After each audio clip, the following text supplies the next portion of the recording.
Hey everyone, this is Brett from Lost Highway and Vanguard Overland. We're here today installing some 2.5 inch Kings on the back of a Sprinter.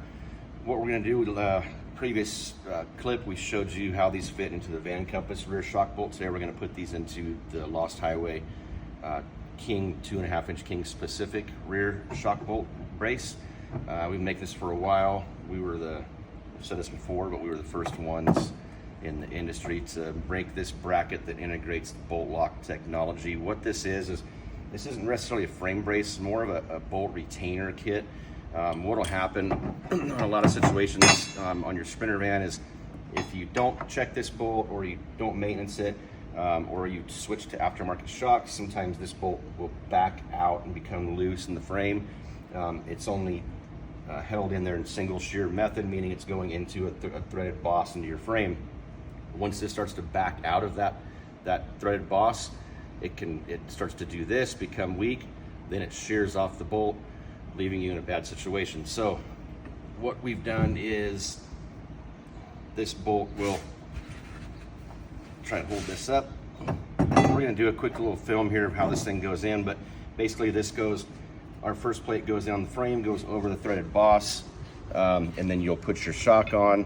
Your outer frame plate, your outer bolt plate will go on, and it'll help brace this in double shear method, like so. And then you'll have an actual bolt lock tab that goes over the head of the bolt and gets pinched to the actual bracket. This retainer helps keep the bolt head from spinning out, becoming loose. This is the basics of the kit and its function. So what we're going to do here real quick is show you a little step-by-step video how this is installed. Super easy, great upgrade when you're going ahead and putting new shocks on.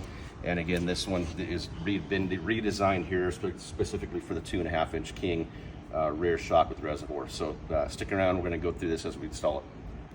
Okay, the first part of the kit is the backer plate that goes up against the frame and goes around the threaded boss for the upper shock bolt. So we're going to lay this plate on that around the boss, squared up to the underside of the body, and then with the Sharpie or marker you can just mark these two front drill holes, and then we'll cross drill the frame for the two mounting bolts, and then that's pretty much the hardest part of the install. We'll move on to that right now. Okay, so we've cross drilled the frame all the way through to the back side. There are some factory fuel lines and brake lines on the back side of this, so you do want to be careful. These holes are in the right spot to clear those, but if you have a spotter back here, or put a little piece of metal behind the frame as you're drilling, so when you cross drill you don't hit those lines. You might want to slip something in between there, or just kind of have someone watch where the drill bit's coming out. This is just set in place. What we do is we provide a little doubler plate that goes on the back side of the frame over the two bolts, and then your nuts and washers go on the back of this, just kind of a little frame stiffener brace that goes on there. So we're already put in place. Now we're going to drop the shock in and do the bolt lock tab, and then we'll be finished up on the driver's side. Okay, so we have the upper bolt through the shock, torqued to factory specs at 110 foot-pounds. One thing I forgot to mention was the drill size that you use for these bolts here is a 5/16 drill, 5/16 diameter drill to cross drill the frame. That'll get those bolts through nice and snug. We're got the shock in, upper and lower, getting ready to torque the lower to factory spec. And then what we'll do is we'll go ahead and place this over the bolt head here, like so, with the spacer in the back, because we're using the factory bolt and it has a shoulder on it. So we have a little spacer attached to the back. This head gives you multiple locations. You can, if your bolt's there, you have a slot and then a cross hole down here where we provide the hardware. This gets put through and retained through the back of that bracket.